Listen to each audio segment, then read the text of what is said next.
On this week's episode of Ride the Lightning, the Tesla unofficial podcast, Elon Musk conducted a Q&A at South by Southwest, and I've got all of the best Tesla-related sound clips from that event. Plus, Model S and X get a very high-impact upgrade for new orders, Supercharger prices have been raised almost everywhere, and more.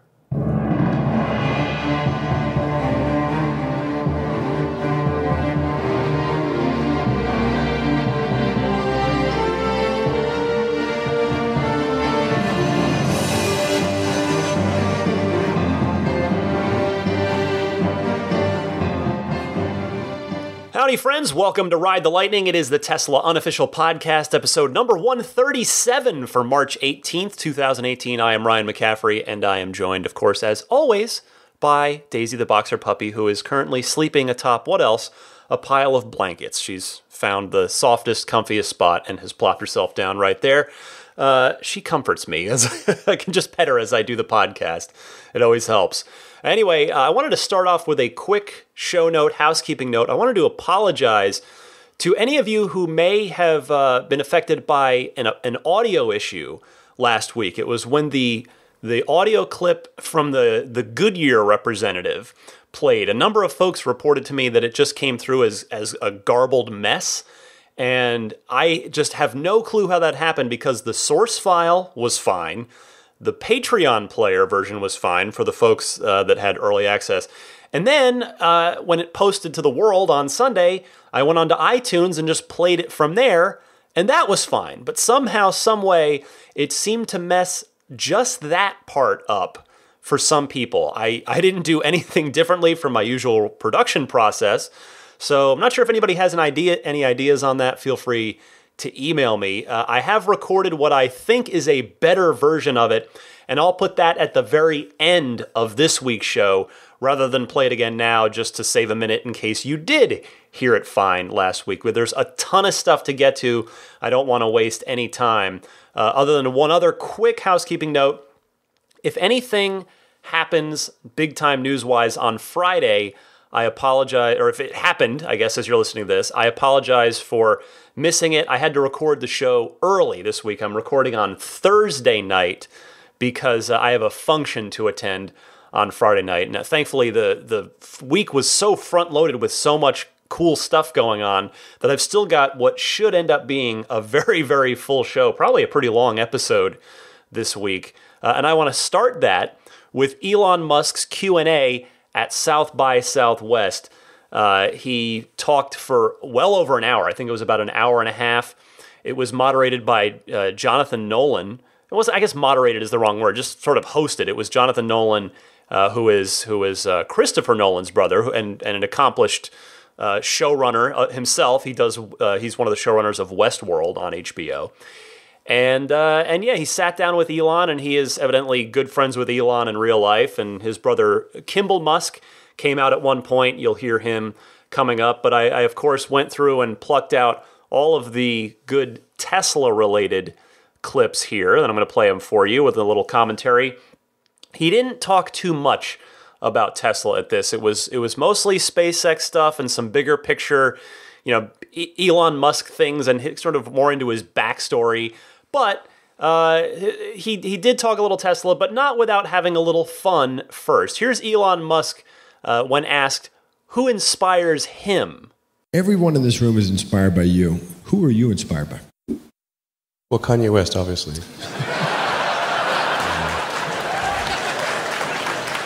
That's what you say.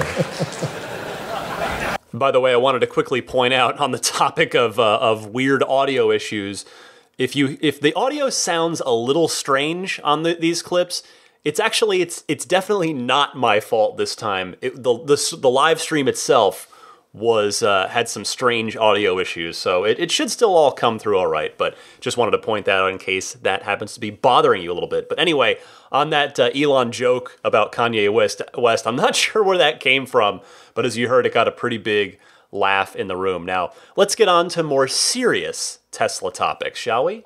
Is that how you see the world? Do you see the things that don't work and can be made better? No.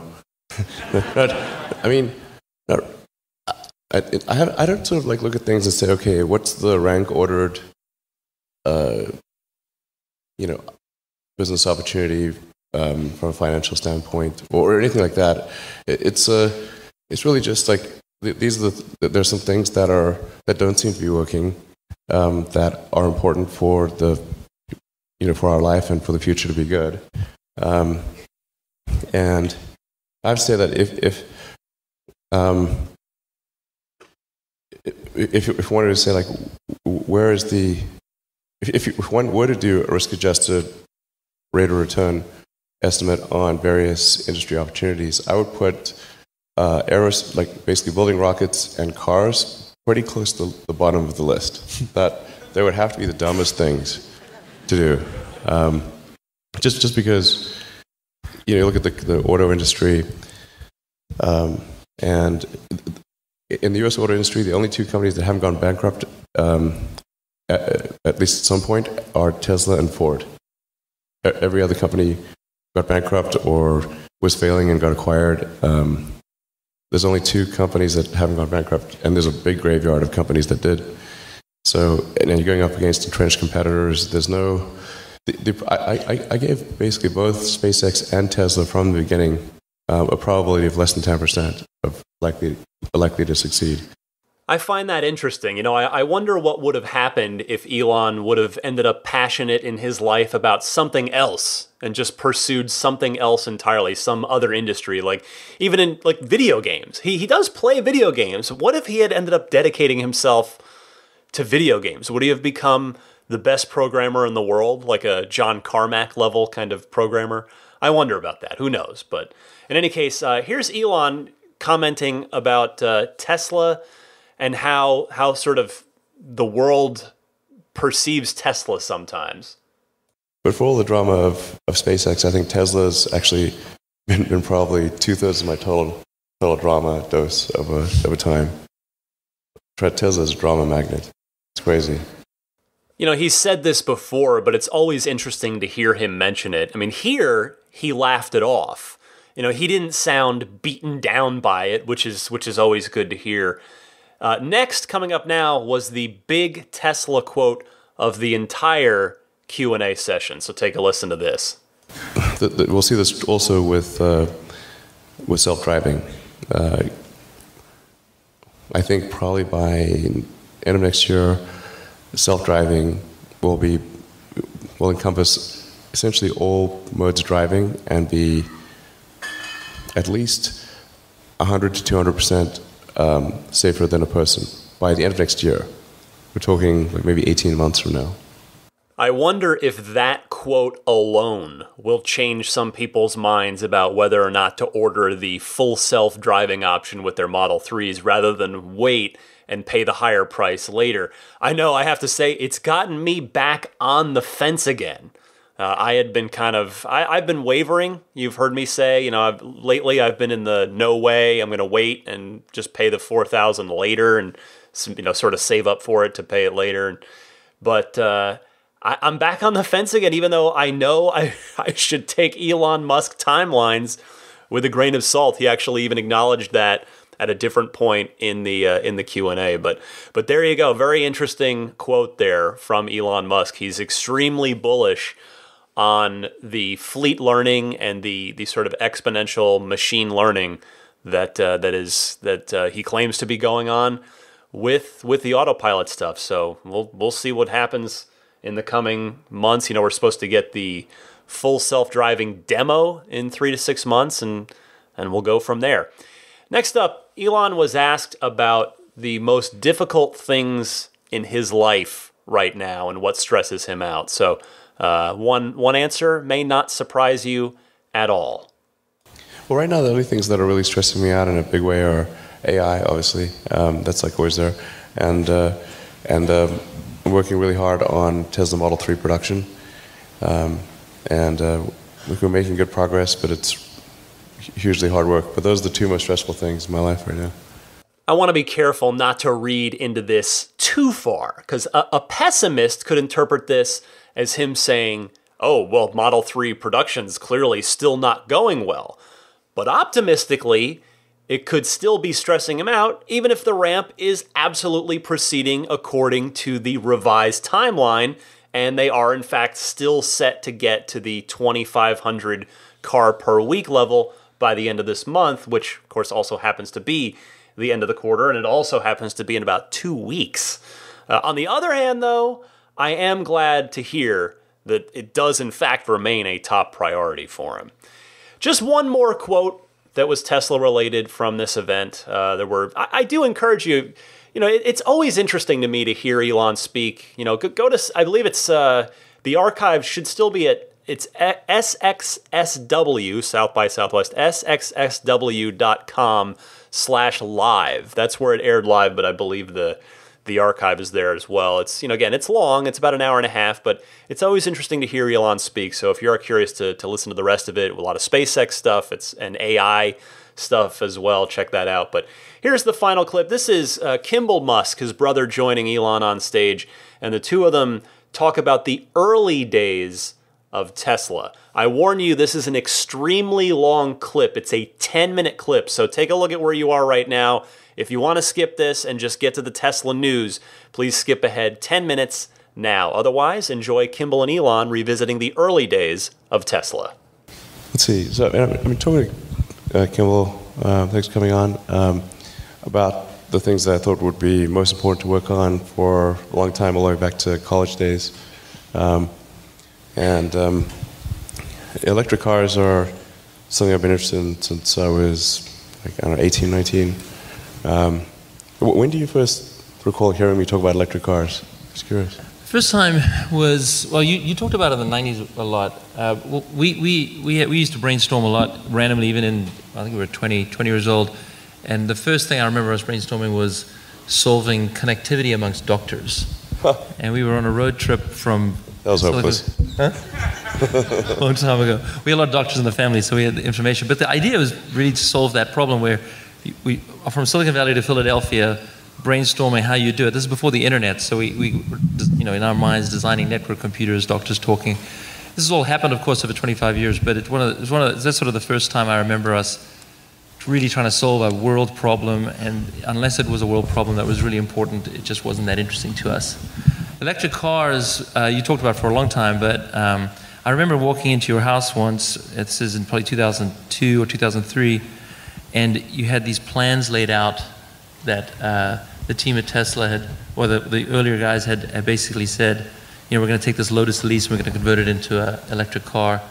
And we sat down and talked about it for a bit, and it wasn't so much that it could be done. I think we all believed it could be done. It was more just the attitude that it should be done. And then it went from there. Yeah, well, the first internships that I had that were interesting were on ultracapacitors for use in electric cars. So that's why I first came out to Silicon Valley in like 93 or 92 or something like that, was to work at a company called Pinnacle Research on advanced ultracapacitors with the idea that this could be a solution to the energy storage problem in electric vehicles. And then when I graduated from Penn, I was going to be doing a PhD at Stanford in material science and physics, trying to figure out if there's a way to solve for an ultra high density solid state capacitor that would have enough range to power an electric vehicle. So in fact, that's in '95, and then I wasn't sure. This is one of those things where you could work on it for a long time and discover that there's actually no good solution. You could publish a paper and you get a PhD and all that, but it would be academic in its value. So in '95, I had a choice of either work on this energy storage system for electric vehicles or try to play a role in building the internet. But the internet stuff was happening right then and there. Whereas the electric vehicle technology was going to progress slowly on its own, whether I was there or not. So I thought, well, I'll put the grad studies on hold and do something to help build the internet, or do something useful on the internet. And that's when I talked to Kimball, and you were working in Canada at the time. Yeah, that's right. said, hey, why don't we try to do this company in Silicon Valley? It's pretty cool. We built we were the first to see maps in door-to-door direction. It had been built by a company, Navtech, but never been on the internet. And it was so cool to be the first two humans to see it. You can draw a map, type in an address, get directions. Things you probably all did about 50 times today each. And we were the first to see that and put it on the internet, so it was really cool. Yeah, it was the first maps and directions, yellow pages and white pages on the internet. Yeah. And then we ended up helping bring a lot of publications online. So as investors and customers, the New York Times Company, Knight Ridder, Hearst, and a number of others. Yeah, but I always wanted to get back to electric vehicles because that was a primary interest of mine from undergrad and grad days. And so after Zip2, still did one more internet company because I thought Zip2 had not achieved its full potential. We built this incredible technology, but it wasn't being used by the customers in the right way. It was a bit like building, F-22 fighter jets, and then you sell them to people, and they roll them down the hill at each other. And you're like, it's really not the way to use it. Okay. In fact, that's where I decided you really want to go to the end consumer. If you've got great technology, you want to go all the way to the end consumer. Don't sell it to some bonehead legacy company that doesn't understand how to use it. So with X.com, which became PayPal, that's where we tried to do something significant with the internet. And it got sort of part of the way towards its objective. After PayPal went public and they got bought by eBay in 2002, that actually freed up me and a bunch of other people to go and create companies.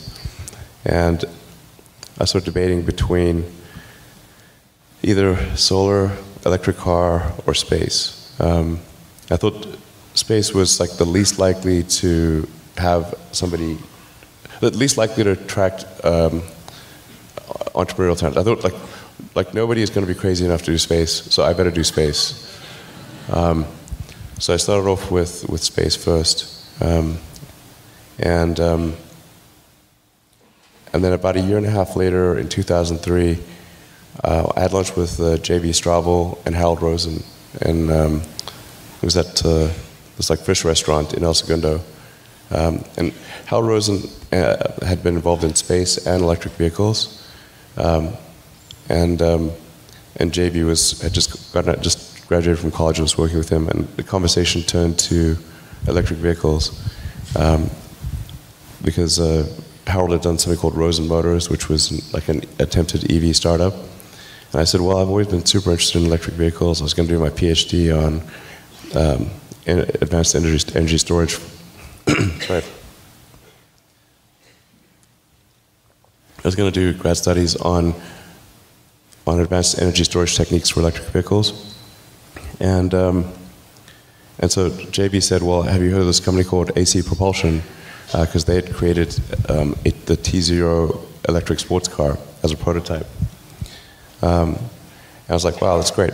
Like lithium-ion batteries had really achieved a level of energy density that could, for the first time could allow you to have significant range in an electric car. And they had a sports car that had 0 to 60 in under 4 seconds, a 250-mile range. And it was pretty cool. Now, it was just a kit car, so it didn't have a roof or airbags or a thermal control system, and it was extremely unreliable. It wasn't productized, but it was a proof of concept. So I got the test drive from AC Propulsion, and I was like, wow, you guys should really commercialize this. This would show people what electric cars can do. And I tried for months to get AC Propulsion to go into production with the T0. And like they just were not interested in doing that. Amazingly, they wanted to do an electric Scion. Like that boxy car. But the problem is, like, the electric Scion would cost $70,000. Or you could build a sports car for $100,000. Okay, but, like, nobody's going to buy the electric Scion. But people might buy the electric sports car. So after hounding them for months, I finally said, like, look, if you guys are not going to commercialize the T0, would you mind if I did that? They said, no problem, go ahead. It's like, great, so I'm going to do that with JB. And they said, but if you're going to go and try to productize T0, there's some other teams you should talk to that are also interested in doing that. So that's where Martin Eberhard, Mark Topping, and Ian Wright came in. And I think that was probably the biggest mistake in my career, quite frankly.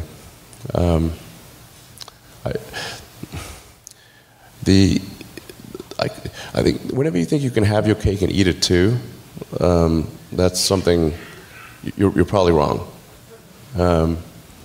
So I thought I can keep running SpaceX. I'll dedicate 20% of my time to Tesla, and that'll be fine. But actually, it didn't. Things really melted down. Went through hell. We had to recapitalize the company. And Kim was there seeing it in real time. I have to say, you may have heard that story before, but I think it's interesting to hear Elon tell it himself. And I did learn something. I didn't know the part about the Roadster almost becoming a Scion, that there was a choice there for what they were looking at producing in the early days there. Very, very interesting stuff from Elon and Kimball Musk. All right, let's move on to the rest of the week's news in the world of Tesla, and there was plenty of it, starting with I guess it's bad news. It's never good news when you have to pay more for something. Supercharger prices have been raised almost across the board. Now this obviously does not impact any Model S or X owners that have the free unlimited lifetime supercharging, but this will impact every single Model 3 owner. And here in California, we're looking at about a 20% rate hike. We're going from 20 cents per kilowatt hour to 26 cents per kilowatt hour. And very few places avoided it. Very few places didn't see a price hike. And I know that sounds bad, like, man, 20%, boy, that's quite a hike. But the fact of the matter is, electricity is still so much cheaper than gas that it remains pretty darn cost effective compared to gasoline. I'll give an example. Let's say I've got my Model 3 long range, which is, as we know, it's about a 75, maybe even 80 kilowatt hour battery. So let's say I roll into the supercharger stop on my way to Arizona to visit my parents, and I need 60 kilowatt hours. Maybe that's going to be my average sort of amount I need at each supercharger stop.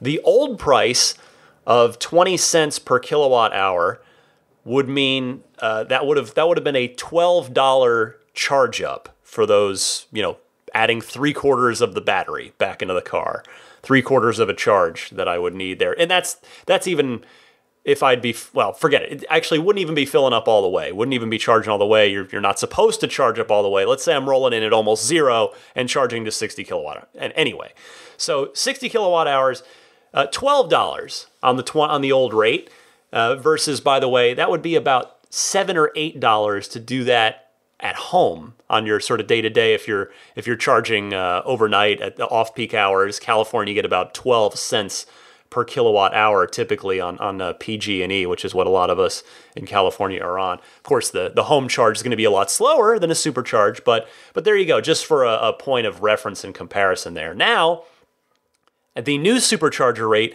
26 cents per kilowatt hour, that $12 supercharging stop becomes a $15.60 supercharger stop. So you're still not paying a ton, and that's I think what once I really sat down and thought about it and actually did that math, it made me feel a lot better about a price hike on this. Now, Tesla claims that the additional revenue will be put back into the supercharger network, which is good. They told Electrek Gave them an additional quote. They said, quote, "We additionally adjust rates to reflect current local electricity and usage.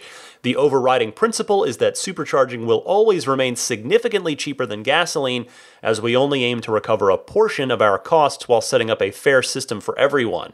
This will never be a profit center for Tesla," end quote. You know, if they were going to raise prices like this, now is probably the best time to do it, because it's right before a bunch of right before a bunch, like a huge wave of the first-time Tesla owner Model 3s, the non-owners, the non-employees. Those cars are going to start hitting the road en masse, and those customers, you probably don't want them to get used to the lower rate and then slap a 20% increase on them, even though, again, in the grand scheme, it's only a few dollars more per stop. It still does make sense to do this and get it out of the way now before the production ramp really, really kicks up and a ton of Model 3s start hitting the road. And as long as it is going towards making the supercharger network bigger and better, I don't really mind, honestly. Again, because it's still so affordable in the grand scheme of things. I mean, I'll personally, everybody's different, I'll personally probably only be using the superchargers on 1 or 2 road trips, maybe like a couple little ones too. So, but really, they're not designed to be used every day. They're an occasional thing, and so this isn't a huge amount of money that you're going to be losing out of your wallet here, since you don't use the superchargers every day. Next this week, Model 3 production, speaking of which, took a planned hiatus in late February. From February 20th to the 24th, the line halted in both Fremont and the Gigafactory so that Tesla could make some upgrades and tweaks to those production lines with an eye towards, of course, increasing the production rate. I wonder if it's coincidence or not that the first non-owner invites went out during that time. I'm sure it was all pretty carefully calculated, because remember, it was February 22nd, 2018 was the day that the first non-owner invites were sent out for Model 3, and that gave Tesla, of course, time to implement these changes in the production line, these improvements and tweaks, and get that first batch of orders in and get things spun up. Now, Tesla did give a quote on this. They told Bloomberg, quote, "Our Model 3 production plan includes periods of planned downtime in both Fremont and Gigafactory 1. These periods are used to improve automation and systemically address bottlenecks in order to increase production rates. This is not unusual and is in fact common in production ramps like this," end quote. Hopefully, this hiatus was a big key towards hitting that 2,500 car per week production rate that they're supposed to be getting to in just a couple of weeks' time here. Also, remember that the battery module assembly system from Grohmann is probably being installed in the Gigafactory right about now. If you recall, Elon talked about that being a key part of the solution to the battery module production problem that they'd been running into up in Reno. That was discussed on the quarterly earnings call about, I guess that was a month ago already, 5 weeks ago. But so that should also be happening. So lots of things afoot in the world of Model 3 production as we all wait with bated breath for our cars and for some more options to come online. And it is all happening. Some more behind the scenes stuff for the moment, and hopefully those changes will sort of trickle down to consumers, things that we're going to see like more invites and more options very soon. Here was another big news item of the week, and this came very quietly out of nowhere, but it is confirmed. The Model S and Model X are getting hardware updates in brand new orders in the form of the very same modern, super zippy media control unit processor that is found in the Model 3s. So that means that all these, "Holy cow, the touchscreen response is amazing" comments that you've been seeing as a part of almost every single review or impression of the Model 3 especially in comparison to the S or the X. That is where that is coming from, and now that will no longer be the case on Model S's and X's moving forward. It's got the same new chip, same processor. It is going to be unified across the board, super zippy.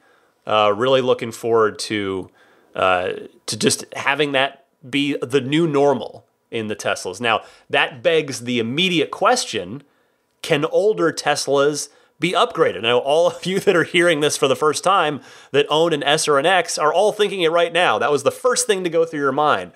I have an email out to Tesla PR. I sent it a couple nights ago now. Yeah, I guess 48 hours ago. Unfortunately, I still have not yet received a response. And that could mean anything. That could mean they're looking into it. That could mean the answer's no. And they're just not going to publicly say it's no. So who knows?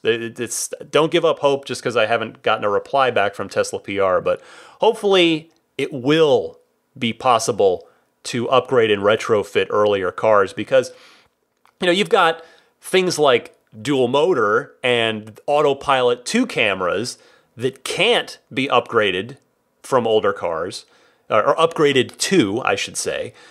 But then a good example of a thing that can be upgraded easily is the 4G LTE cellular hardware. You can drop that into any old 3G Model S for a $500 service center visit, which is, all things considered, relatively affordable to get a much faster download rate on everything you're doing on the car. So we've seen there is a precedent for this potentially, and I'm hoping that this media control unit processor is going to fall into that category, since to the best of my knowledge, I have seen photos of this. I think it would just involve replacing the entire dashboard touchscreen, not the dashboard, well, yes, the dashboard one, sorry, not the instrument cluster one, the entire main 17-inch screen assembly. Like that whole thing would come out and you'd put a new one in. I believe you would have to get a new display in order to also get a new processor. So if an upgrade is going to be available, I would just caution you right now to prepare for it to be a little on the pricey side. Like, I don't know what an out-of-warranty screen assembly costs if you end up having a screen problem out of warranty, which there are some Model S's that are out of warranty now. But I would think it's probably going to be a couple grand. But when you think about it, especially if you see video of it or if you try it for yourself, either in a new SRX or in a Model 3, you will see like it's way, way more responsive. Like it's just instantly responsive like you'd expect it to be.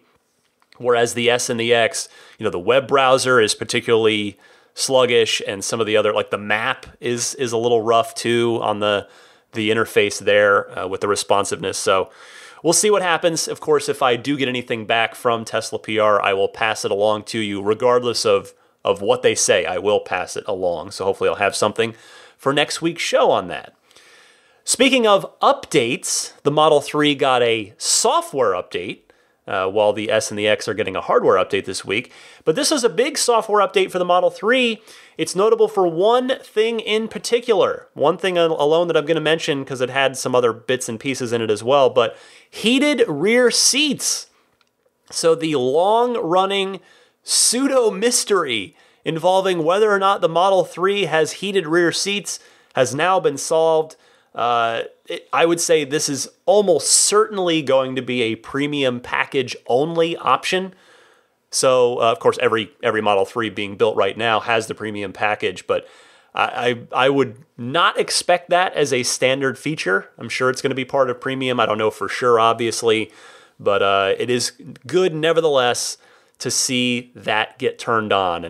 And just, again, how it's the new way of things. It is the new Tesla way of things where they started delivering cars that had the hardware in it, but it just wasn't all the software, all the hooks weren't in yet. And now they put them in and turned them on, and boom, suddenly you've got the ability to heat those rear seats. Next up this week, Ontario, our friends up in Canada, the great province of Ontario, they have revised their very, very generous electric vehicle rebate policy, which has seen Teslas qualify for up to a $14,000 rebate. That is, of course, Canadian, so it's not equivalent to 14,000 US dollars, but it's nevertheless a nice chunk of change. And unfortunately, Tesla buyers are getting hurt by it. I've got a call here I'm going to play for you. Here's Jason from Ottawa giving the full update on Ontario's EV incentive program. Jason, you're on the air. Hey Ryan, it's Jason from Ottawa, Ontario, Canada again. Just thought I'd give you an update on Ontario's electric vehicle incentive program. You may remember that Ontario had a $14,000 rebate for electric vehicles if you bought one in Ontario. And it included Teslas at some point in time last year. But recently, as of March 9th, they changed that to take all Teslas off of their incentive program. So you can no longer buy a Tesla and get any sort of rebate from them unless you ordered it before March 9th of 2018. That's very disappointing for me as a Model 3 reservation holder, and I'm looking forward to having that rebate on my car.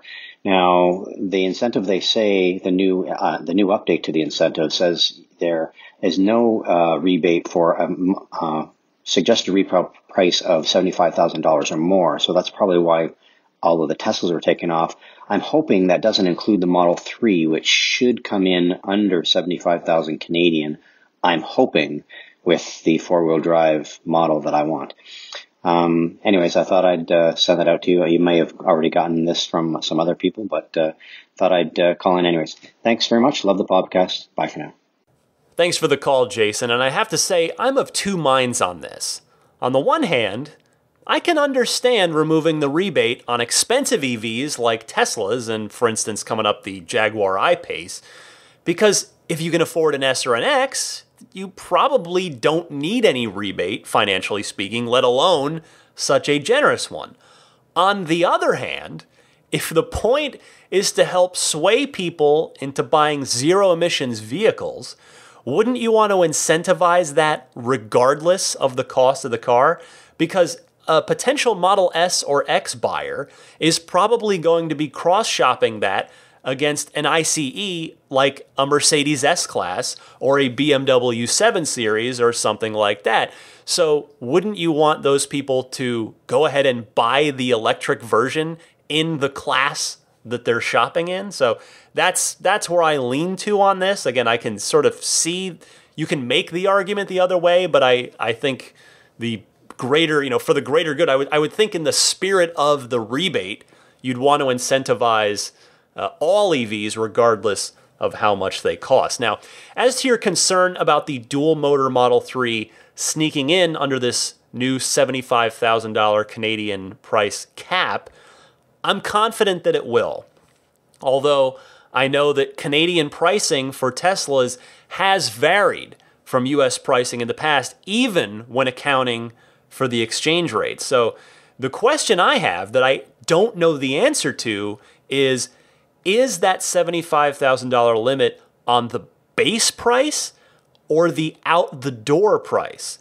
I went and looked on the Ontario government website, and it just says MSRP. But please someone correct me if I'm just missing it, and this is clear, but to me that's not clear. I don't know, does MSRP mean, look, what does that mean? And manufacturer's suggested retail price, well, is that the base price or is that the full all options price? So $75,000 Canadian, I went and looked it up. That's currently the equivalent to about $58,500 US dollars. So if we look at it that way, that's the current cap for this tax credit, this tax rebate. So a standard battery dual motor would definitely come in under the cap, no problem. A long-range dual motor would too, although if you option it up enough, it wouldn't. But again, it depends if that cap is with the base price or with the total price. So if anybody out there does have a clear answer to that, please let me know so I can make sure to not only learn that for myself, but disseminate that to eager Canadian listeners who may also be wondering the same thing. On the topic of Tesla legislation, the final news story I have for you this week before we get to the always excellent Ride the Lightning hotline where I will take your calls and we'll discuss your questions. We've got a bill out of New Mexico that I had previously mentioned. That is State Bill 255. It is unfortunately dead, and with it, Tesla's shot of operating legally in the state of New Mexico anytime soon. A listener of mine, Gary from Albuquerque, wrote to the state senator who introduced the bill. You may have heard me mention him when I first talked about this, Jerry Ortiz y Pino. Gary emailed him, and Mr. Ortiz y Pino wrote back. He replied to Gary, and in his email, which Gary was kind enough to forward me, the senator said, quote, "We never succeeded in persuading the governor to give us a message, so the matter could be considered in what is otherwise a session agenda limited to budgetary issues. Next year, new governor, new attitude, let's hope." So I like the optimism there, and I will certainly be keeping an eye on this one, and perhaps Senator Ortiz y Pino will be right about next year being a better chance for this. That is it for the news this week. We'll move on now to the Ride the Lightning hotline. Ton of great calls to get to. I believe I've got 9 or 10 of them queued up here. Just good stuff kept coming in all week long. So stay tuned for that right after this.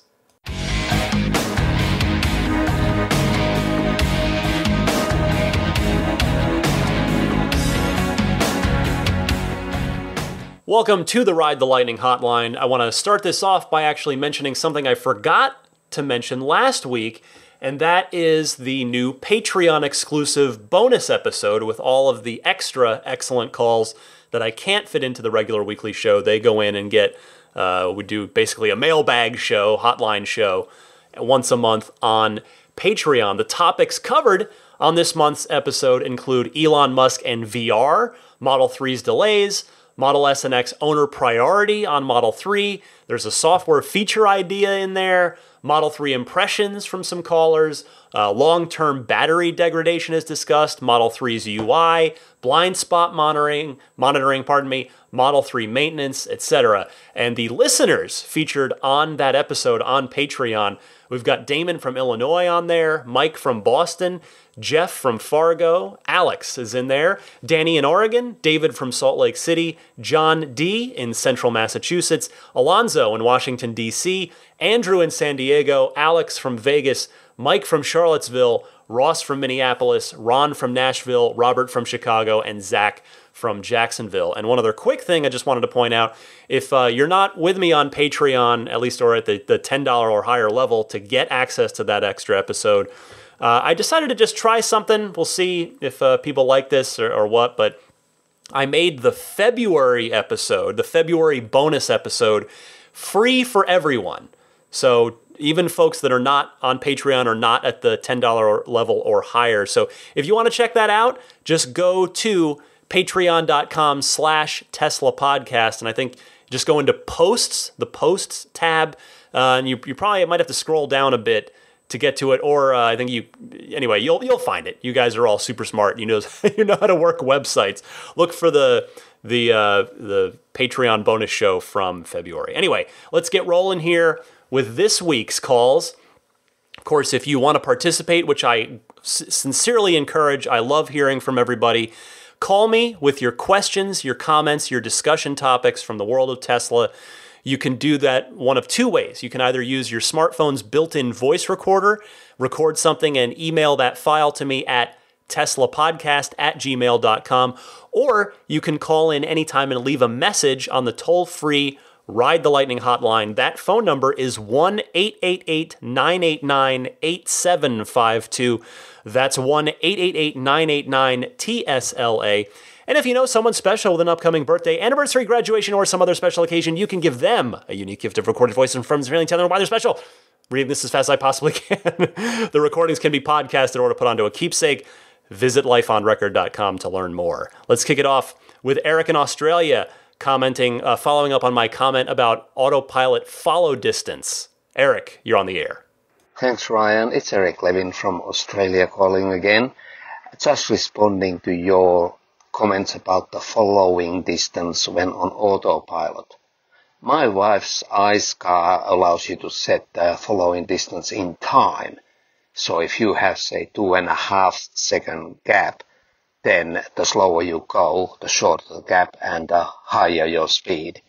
Then you have a correspondingly longer gap because 2.5 seconds takes longer distance to cover. We find this super useful on highways and freeways. Clearly with autopilot in stop-start traffic, there have to be some additional parameters so that you don't go too close to cars when you're nearly at standstill where the timing function wouldn't work anymore. Anyway, just sharing those thoughts, maybe something that Tesla would think about. Thanks a lot. I appreciate your podcast. Bye. Thank you, Eric. I want to give a shout out as well to Brian from Minneapolis and Thor from upstate New York for also sending in very similar comments to this on the hotline. And I have to say, it looks like I spoke too soon. And in fact, the Teslas are already doing this. Here, in fact, is audio from a video that Joel sent in. He went and tested this in his Model S, and he sent me video of it in action in traffic. So let's listen to what Joel has to say. Here's the audio from his video clip. Hey Ryan, just wanted to follow up on your note yesterday about follow distance. I'm doing this from my car, and I have a 7 car follow distance. Although reality-wise, where I'm really like probably 2 at 20 miles an hour right now. But as the speed goes down to stop and go, car will, well, in his perfect situation, this is half of a car length, maybe less. And as it stays in stop and go, even though it's on 7, it will continue to stay fairly close, but close enough where, still far enough away where somebody can cut off on you, cut you off. Anyway, take care. Thank you, Joel. I should have known that Elon Musk and the Tesla Autopilot team would be smarter than me. Next is Logan from Denver. He's an insurance broker, and he responds to the call from last week about OEM parts as it relates to Tesla insurance claims. Logan, please educate me and hopefully all of us. Hey, Ryan, it's Logan Willis from Denver. I just wanted to call in regarding the call last week about the OEM parts. I'm an insurance broker here in Colorado, and I just had 3 main points I wanted to add. So adding OEM parts coverage to your auto policy is the best way to do this. This way you get official, Tesla parts in the event that third-party parts are ever made. You can never get those. They have to replace them with official Tesla parts. Second one would be loan and lease gap coverage for all of us buying our Model 3s or even S's and X's. If you get that totaled, within the first, second, or third year of ownership, you don't want to be upside down on your loan or your lease amount. So definitely add that coverage, very inexpensive. And then third would just be full glass coverage. You can get that usually for a $0 deductible or a $50 deductible, and will cover full glass replacement without having to dip into your comprehensive deductibles. So especially with the Model X having that big panoramic windshield, definitely smart to have on there. But if anybody has any questions about insurance specifically, you can reach me on the TMC forums. My handle on there is Logan the First, all spelled out, one word. But other than that, thanks, Ryan, so much for all you do. It's always a pleasure listening to you every week. And have a good one. We'll talk to you soon. Bye. Thank you for bringing your professional expertise to this, Logan. This is one of those times I've got nothing to add here. Just some good food for thought for all of us as we prepare to become Tesla owners, or for some of you may already be. A lot of folks out there as well. So thanks again, Logan. Let's move next to Edward from Ojai, California, asking about the dual motor Model 3. He's got an interesting question related to this. Edward, go ahead. Hello, my name is Edward, calling from Ojai, California, and I had a question regarding the dual motor version of the Tesla. Do you think you'll get significantly longer tire life if you have dual motors as opposed to a single motor? And do you think this is why Goodyear has released a new higher strength or better motor because of the problems with so much torque going through 2 wheels instead of 4? Thank you very much. Thanks again for the podcast. This is actually an excellent question, Edward. Thank you. I would presume the answer would be no, because with dual motor, you're putting down even more power to 4 wheels than a rear-wheel drive car outputting to 2 wheels. I did the best apples-to-apples research I could with this, though. I asked my boss's boss, who has an 85D Model S, and then I asked my cousin Pat, who has a P85 Model S, about their typical tire mileage, because both of those guys run 21-inch turbine wheels and always have. And even though the 85D isn't a performance model, it does get the same 0 to 60 as the P85, so I think it's a reasonable comparison. And here's what I heard back. The 85D, my boss's boss, he's getting around 12 to 15,000 miles per set, while my cousin Pat tells me, quote, about 18,000, doesn't matter if they're Continental or Michigan. So there you go. They're roughly the same, though I do want to caveat this. These are cars in 2 completely different areas. And what I mean by that is that if any of you have spent significant amounts of time in the Phoenix area, the Phoenix Valley area, as well as the San Francisco Bay Area, you know that there's a bit of a difference in the quality of the roads. The Bay Area roads are in general in much worse shape than the sheets of glass, just the smooth, amazing roads that are paved all over Arizona. So what I mean by that is I think my boss's 85D has had a literal rougher go of it on the same tires than my cousin Pat. But really, I think they're sounds like it's about the same there. So I'm really glad you called in with that, Edward, because that was an educational research exercise for me. Next is Frank from here in the Bay Area. He is debating, he has an idea with regard to enhanced autopilot. Frank, go ahead. Hey, Ryan, this is Frank from the Bay Area. I'm in the process with a lot of folks of waiting my opportunity to configure my Model 3. And in doing so, I'm debating whether or not to get enhanced autopilot. Without going into the details, it seems like a lot of people may be in the same boat as I am. And I'm wondering if Tesla would offer a EAP trial period when you first get the car. So you have, the first 30 days, it's free, and if you decide you want to keep it, you can go ahead and pay the fee, and if not, it'll go away. Just want to get your thoughts on that. In other words, it'd be more of a try before you buy scenario. And since it's a software-enabled feature, it should be pretty simple to implement. Anyway, let me know what your thoughts. Like everyone else, love the show. Keep doing what you're doing. Thank you for calling in, Frank. Tesla actually has done this before. There was a trial period offered back in April of 2016, so almost exactly 2 years ago. I have no idea how many trial users Tesla converted into paid upgrades because, unfortunately, they never released any numbers or details on that. But I think your idea is a great one. Just make it free for the first 30 days on every single car. That would seem to make a ton of sense. But my suspicion is that why I think they will do another trial period eventually. And my hunch on this, and believe me, it's nothing more than a hunch, is that they're not going to even think about that until Model 3 production is humming along so that they can hit a huge swath of people with it at once. Now, the more I thought about this, I did come up with one counter argument, why, just a sort of a devil's advocate position of why Tesla might not choose to do this. And that is, maybe Tesla feels like that doing a 30-day trial for everybody would actually cost them more customers than it would convert. In other words, fewer people would order it when initially configuring their car if they've in fact implemented your idea here, Frank. Of course, the fix to that would seem to more or less already exist. just make it more expensive if you don't order it with your car.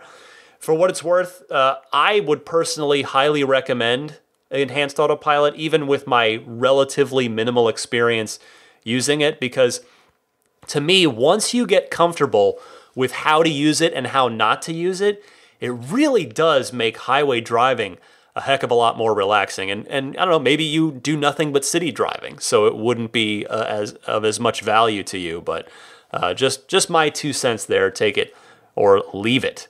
Next, Jonathan from Montreal. He has an aging car, and he's trying to think of Plan B situations. Let's talk to Jonathan. Hello, Ryan. This is Jonathan from Montreal, longtime IGN and Twitter follower. I am a Tesla fan, but I haven't reserved for Model 3. My financial situation didn't allow me back in 2016 to do so. And I'm thinking about changing my car because my 12-year-old Pontiac is really getting old and has all those signs of aging. And I'm looking forward to an electric car. But I know that reserving a Model 3 right now would push me back at least 18 months here in Canada. So I'm looking for a Plan B, and I'm thinking about the Nissan Leaf. The 2018 model is very attractive, and the price is very interesting. So I was wondering, do you have a Plan B in case your Infiniti fails you before you can actually take delivery of your Model 3? I hope that's not the case, but it's always good to be prepared. So I'd like to hear your thoughts on this. Thank you. Have a good day. It's great to hear from you, Jonathan. Thank you so much for giving this podcast a try. I mean, you've always been so supportive of my work at IGN, and your positivity and encouragement really means a lot. So thank you so much. To answer your question, I have to say, I don't really have a Plan B as much as I have an in case of emergency break glass plan. If my Infiniti was totaled or the engine blew up somehow, I would be in a bad way because I'm really counting on the resale value of that car to contribute a fairly decent chunk of my planned down payment on the Model 3. But if disaster with my current car did strike, my wife and I have already talked about it, and we would just share her car for the remaining weeks or months until I get my Model 3. I'm very lucky. I'm very fortunate that I live and work in a city where, thanks to the close proximity of things and a relatively short commute, we'd be able to make it work, I think. So I want to wish you very good luck with the Leaf, and I'm not saying that sarcastically at all. I really good luck with the Leaf, because I saw one of the new ones in the flesh. I actually just parked around the corner from my house this past weekend, and it was my first time seeing it in the flesh. And I have to say, I mean, just as you could tell in the pictures, it is, in my opinion, certainly a drastic improvement over the original in the looks department, to say the very least. And it just looks like a nice, fairly stylish, normal car now, rather than an absolute ugly duckling weird thing, which I'm not a fan of the styling of the original Leaf. That's a topic for another day. That's neither here nor there. But anyway, the other thing about the new Leaf too, of course, as you no doubt already know, is it's a huge improvement over the old Leaf in the range department as well. So enjoy that car. Next up, Richard from Southern Ontario is replying to Henrik from Montreal regarding range penalty in extremely cold winters. So, Richard, you're on the air. Hello, Ryan. Richard Corley calling from Southern Ontario. Love your show, and I wanted to call you in response to the questions from Henrik in the Montreal area about cold weather performance. After 5 winters with the Model S, we have found that the range can be kept to a fairly high percentage of the rated range, typically within 10 or 20% on any given day. And in any event, think that he should be able to work with the 220-mile range to do a 120-mile round-trip commute. The elements that we find are critical for cold weather range performance are, number one, the preconditioning, which really reduces the initial load in terms of heating the battery and also heating the interior. The second is using the range mode in the car settings, and the third is making good use of the seat heater and the steering wheel heater to reduce the amount of energy that you're calling for out of the heating system. Hope that's of assistance. Bye-bye. That is extremely useful information, Richard. Thank you very much. If you've had your Model S for that long, I'm curious, do you have a signature edition up there in Canada? I just, I don't know, that made me think of that. Anyway, just curious there. Anyway, I'm very glad to hear that the preconditioning update that was fairly recent has been so beneficial. Your experience makes for good advice for all of the cold weather folks out there listening to this who are waiting on their Model 3s. Though with the Model 3, we won't have the benefit of the heated steering wheel, but at least we will get the heated seats. Although, as I mentioned earlier in the show, that's certainly probably not going to be in the standard version. Although definitely not in the back. Maybe in the front. We'll see. Anyhow, thank you so much, Richard. Appreciate that. Moving on here, Bruno from Toronto. It's Canada-tastic this week. I love it.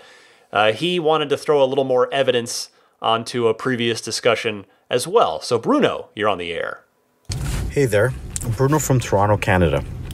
I was hoping I could add a quick comment about regen braking and brake light activation. On one of your previous podcasts, a caller mentioned that regen will activate the brake lights when anything above 30 kilowatt hour regen is reached. This isn't correct. The computer has a programmed algorithm that takes a few things into account, like rate of deceleration, throttle position, and overall speed. For example, when driving at 150 kilometers per hour and letting off the throttle, the brake lights will not turn on until you reach closer to 110 kilometers per hour. However, at a slow speed and up a hill where the car's speed decreases rapidly, it will activate the lights. Just thought this could be useful information and that your listeners would like to know. Keep up the great work. Love your podcast. Cheers.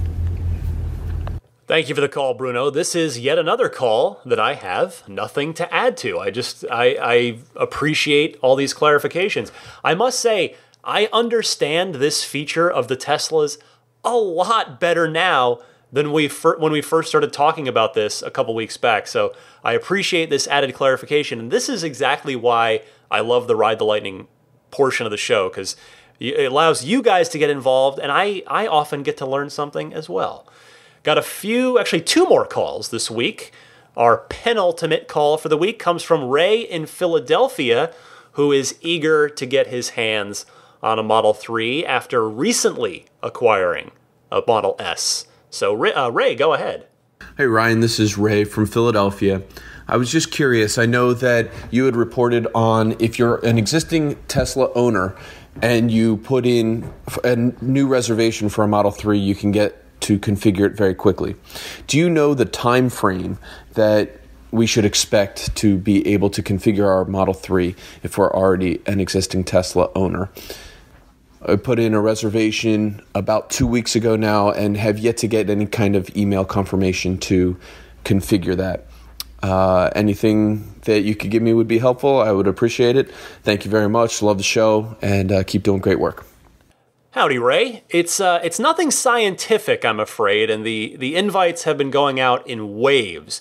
As far as anyone can tell, though, existing owners do continue to get priority, so I would probably expect you to receive your invitation to configure fairly soon, like within, I would just guess, a couple months.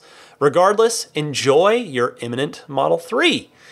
All right, here to take us home is David from Santa Barbara, who got his Model 3. He calls in with his impressions 2,000 miles later. David, take us home.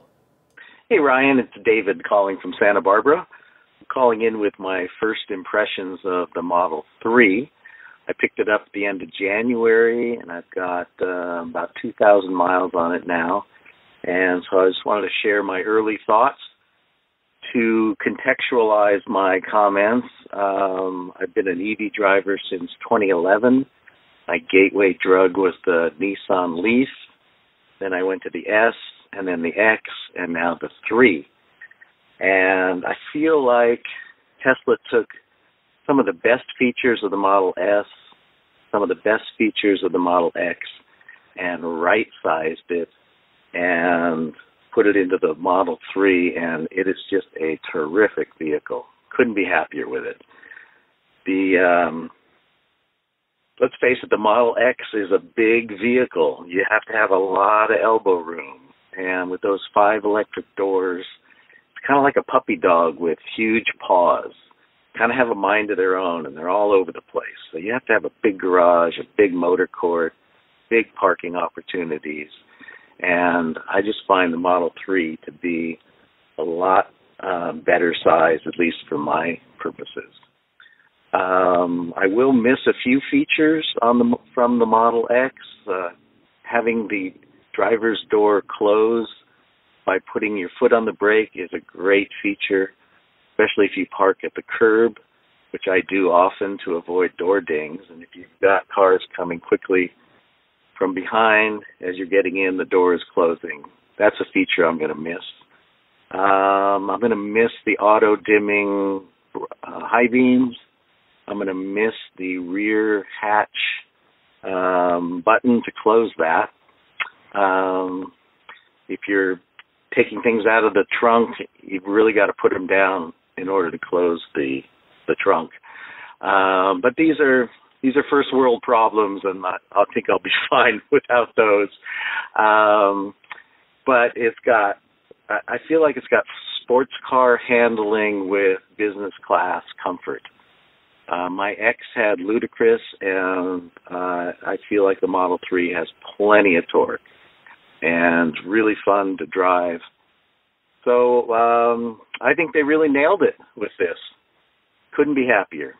So those are my first impressions. Keep up the good work. Enjoy the podcast every week, and safe driving. Great impressions there, David, and you've certainly got a lot of electric vehicles to compare it to. I have to also say that I've never heard the Model X compared to a giant puppy before, kind of a Clifford the Big Red Dog situation, but it's an oddly perfect description, so my hat is off to you for that one, sir. Thanks so much for the call. And real quick, before I end this segment, I just wanted to reply to Anu Arbeck from Tesla Geeks. He called in with a bit of a long, complicated tech support question, and I just want to be careful. I say this super respectfully. I can't have the Ride the Lightning hotline become a tech support line, especially as more and more of us start to get Model 3s, because that's certainly not my expertise, and I'll just never get anything else done with the podcast or anything else if I end up fielding tech support questions. But I want to be positive here, and Anu Arbeck, I did find a thread about your exact issue, and the short version is that until there's a more permanent fix from Apple or Tesla, he's having a problem with his Apple Watch seemingly interfering and making his Bluetooth calls to other people sound crappy to other people that he calls. Anyway, put your Apple Watch in airplane mode if you encounter the issue. That should fix it. So again, you should only need to do that on a call if the other person on the other line, on the other end, has an issue. So hopefully that hot fix works for you, and that'll wrap it up for the Ride the Lightning hotline. So again, thanks to everybody for the great calls. Please keep them coming. You can either record a question on your smartphone's built-in voice memo recorder and email that file to me at teslapodcast@gmail.com, or you can call the toll-free Ride the Lightning hotline and leave a message anytime, day or night. The toll-free number for that, again, 1-888-989-8752. Be right back with some parting thoughts for you right after this.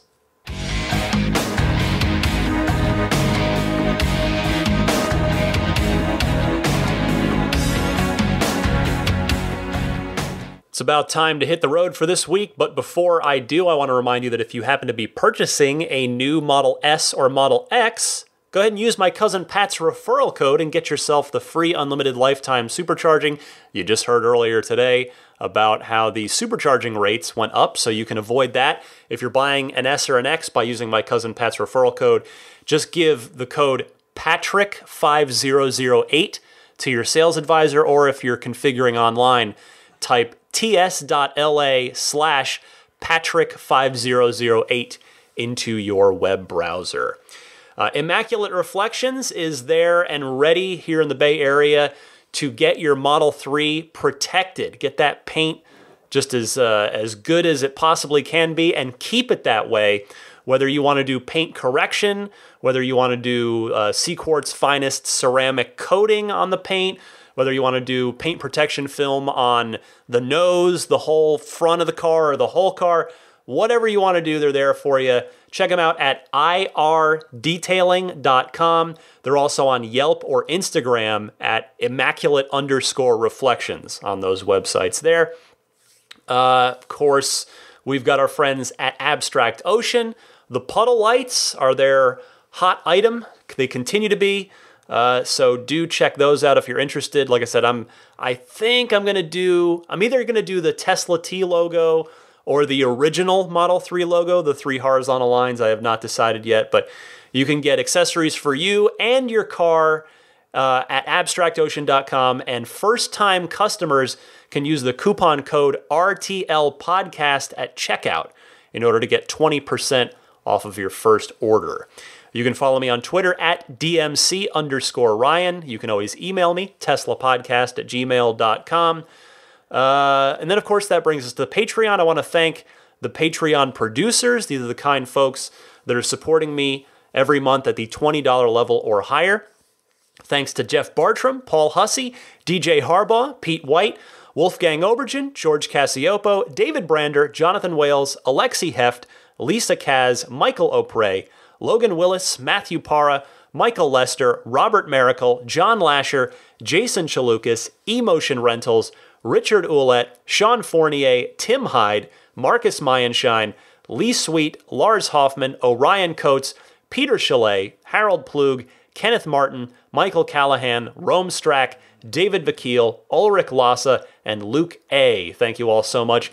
If you would like to consider contributing on Patreon, supporting my efforts here each and every week on the podcast, you can just take a look at the Patreon page that is found at patreon.com/Tesla podcast. That's got all the information you would need over there.